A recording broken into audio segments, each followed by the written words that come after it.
Have you ever felt that moment when your heart calls you into silence, calling you to climb, as if a voice whispers, "Come with me to a higher place"? That's how it all began.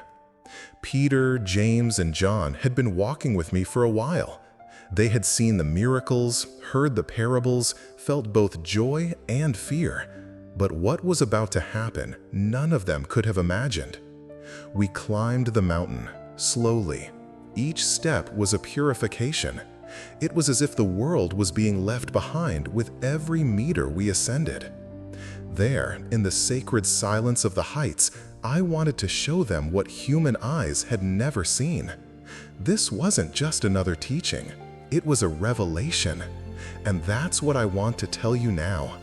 There are moments in your life when God will call you to climb, to see beyond, to be transformed. On that day, while I prayed, something invisible to the world began to happen. Something that didn't come from earth, but from heaven. It was as if the veil between time and eternity began to tear. And then, right in front of them, my appearance changed. My face like the sun, my clothes dazzling like light. A light that didn't come from any lamp, but from the very glory of God. This wasn't a trick, it wasn't symbolic, it was real. The glory of the Father flowed visibly through me. And for the first time, those three simple men saw with their own eyes what many angels longed to see. And it wasn't just that. Suddenly, Moses and Elijah appeared. They weren't dead, they were alive, talking with me about the cross, about what was to happen in Jerusalem. Moses, the representative of the law, Elijah of the prophets. There they were, confirming that everything was about to be fulfilled. It was as if the entire Old Testament stood there, gathered in that light, declaring, "He is the Messiah." And Peter, oh Peter, that impulsive heart, not knowing what he was saying, he shouted, "Master, it is good for us to be here. Let's make 3 tents, one for you, one for Moses, one for Elijah." He wanted to stop time. He wanted to freeze that sacred moment. But faith, true faith, doesn't build tents on the mountaintop. It descends. It walks toward the cross. And then the cloud came, dense, mysterious, like on Mount Sinai, like in the desert. The presence of the Father covered everything. And from the cloud came the voice, the same voice that once said, "Let there be light." Now it said, "This is my Son, the chosen one. Listen to him." Listen to him. How many times in the noise of your life do you forget to listen? How many times do you want to build tents on the mountaintop and avoid the road to Jerusalem, the path of surrender? But the cloud did not remain. The light faded, and when they opened their eyes again, I was there, just me, without Moses, without Elijah, without visible glory, just me, as before, as always, as now. And that's what I want to keep telling you. It was like waking up from a sacred dream. Their eyes still searched for the light that had faded, and their hearts trembled with the echo of that voice that tore through the heavens. But now, everything around seemed to have returned to normal. The landscape of the mountain, the silence among the disciples, the weight of the world settling back into place. And yet, nothing was as it was before. Peter, James, and John were walking down the mountain with me in silence. These men, who so often spoke impulsively, now couldn't utter a single word. There was a reverent fear, a holy confusion echoing within them. It's always like that when God reveals something far greater than we can understand. Heaven speaks, and then becomes silent. And in that silence, the soul begins to understand what the eyes have seen. But listen carefully. What they witnessed was not the end of a spiritual experience. It was the beginning of something far greater. The Transfiguration was not a promise of glory without pain. It was an anticipation, a glimpse of eternity that would come after the cross. It was as if the Father were saying, "I will show you the light now, so you won't give up when the darkness comes." Have you ever experienced something like that? Moments when God touched you so deeply that you were certain you would never be the same. But shortly after, everything seemed difficult again. Routine returned, struggles reappeared, pain intensified. And maybe you asked yourself, where is that light I once felt? It is still here. It is still within you. But now it hides, just as the light remained in me even when I was led to the cross. There, on that mountain, glory was visible. But soon, the same eyes that saw me shine would see me wounded. And that's why the Father said, "This is my Son. Listen to him." Because there will be days when you see nothing, but you'll need to keep listening to my voice. Peter wanted to stay. "Let's build tents," he shouted. He wanted to dwell in that height. But faith does not build homes around experiences. Faith descends. Faith walks. Faith carries. And you? Are you willing to carry what you received on the mountain? Or have you been living only in search of powerful experiences, trying to escape the part that sanctifies the most? The path of the ordinary, the hidden surrender, the silent love. The glory I showed you is real. It's not an illusion, not a passing emotion. But it will only be complete if you don't give up when the clouds cover the mountain. When the light hides, when the world feels too dark, remember, you've already seen the glory. It will come again, and this time, never to fade. Take a breath. There's still more to reveal. If this word stirred something inside of you, click now to subscribe to the channel. Here, every video is a climb, and I want you to come along. Write in the comments, what was the most powerful mountain of your faith? A moment where God shone and you never forgot.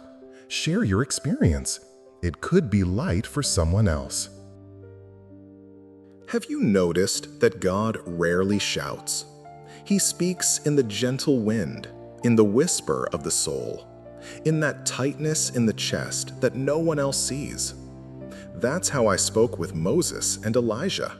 And that's how I speak to you too, between the lines of your routine, in the silence of your room, in the gaze of someone who loves without knowing how to explain why. When we descended from the mountain, there was a secret in our steps. I had told them not to tell anyone what they had seen, not yet, because that glory would only make sense after the cross. Before that, it would seem like nothing more than a spectacle. But after the pain, the death, and the resurrection, then they would understand everything. And it's the same with you. There are things God has shown you that don't make sense yet. Promises that once felt like light and now seem like dust. But listen, the revelation comes with time. You don't need to understand everything now. You just need to trust. Do you know why? Because the miracle of the Transfiguration wasn't only what they saw in me. It was what began to happen within them. The true miracle wasn't the glow on my face, but the start of an inner transformation in their hearts. They came down different. Confused? Yes. Afraid? Perhaps. But touched. Deeply marked. Something inside them had changed forever, even if they didn't yet know how to name it. And that's where many people go wrong. They wait for God to transform the world around them, when in fact, He wants to transfigure our inner world. You might have the same face, the same job, the same house, but when heaven touches you, nothing inside you remains the same. So I ask you now, have you allowed God to transfigure your soul? Or are you stuck in appearances, trying to keep control, as if the kingdom of God were something you achieve by human effort? The true radiance is not on the mountaintop. It's in the humility of the heart that lets itself be illuminated. That's why later, when the cross was raised, Peter would remember the light. When fear overtook him, he'd recall the cloud. When doubt screamed, he'd remember the voice. And even though he would deny me, something inside him had already been transfigured, and that's what would bring him back. You too may fall. You may doubt. You may stumble. But if heaven has ever touched you, then there's something in you that is already different, and that no one can erase. Even when the light seems gone, even when everything grows dark, it's still there, inside you, silent, hidden, waiting for the moment to shine again. If this word is igniting something within you, share this video with someone who needs to climb the mountain with you. Someone who may have once seen the light, but today sees only darkness. And tell me, have you ever felt God touch you in a way no one else could see? Have you ever experienced a hidden miracle? Write it in the comments. I want to read your story, your climb, your transformation within. From the very beginning, when the Father said, "This is my Son, listen to him," something invisible was planted in the hearts of those who were there. They didn't fully understand, but they knew. They needed to learn how to listen again. Because true listening transforms. True listening heals. True listening transfigures. And I ask you, with all the tenderness within me, have you been listening to me? Not just hearing words, homilies, or sermons, but truly listening with an open heart, like someone waiting for an answer that could change everything. You listen to me when you forgive, when you resist the urge to judge, when you comfort someone without expecting anything in return, when you stay silent so someone else can speak, when you suffer out of love and don't give up. You listen to me when you love in silence, when you trust without seeing, when you pray even without feeling anything. That's when the Father's voice echoes within you. This is my Son, listen to him. The world will offer you other voices. They shout, they distract, they manipulate. They say you have to prove something, achieve something, be something. But true identity doesn't come from outside. It comes from a divine, intimate listening. It comes from an encounter with the Father who says, "You are mine, I chose you, and you don't need to shine to be worthy. You are already light because you are in me." Can you feel that now? That warmth that comes for no reason. That silence that suddenly makes sense. It's him. It has always been him. The Transfiguration was a unique moment, but what it revealed is eternal. It's for you, not as a distant story, but as a personal calling, a response that only you can give. The same Jesus who shone on that mountain is the same one who is now beside you, in the midst of your routine, in the midst of your chaos, in the midst of your waiting. He keeps speaking and inviting you, not to physically climb a mountain, but to climb spiritually every day, through faith, through surrender, through love. And one day, oh, one day, all of this will be fulfilled, because that light that once touched you, even if only for a moment, even if it was years ago, will return, and it will never fade again. You will see with the eyes of the soul, see with the certainty of the saints, see with the peace of those who believe. Because what he promised, he will fulfill, and what he began in you, he will complete. In eternity, the Transfiguration will be your reality. If this journey touched you, awakened something in you, or called you to return, subscribe now to the channel. Here, we don't just watch, we walk together. And tell me, at what moment in your life did you most need to hear the voice? Write it down, share it. Someone out there might need your words just as much as you once needed that light.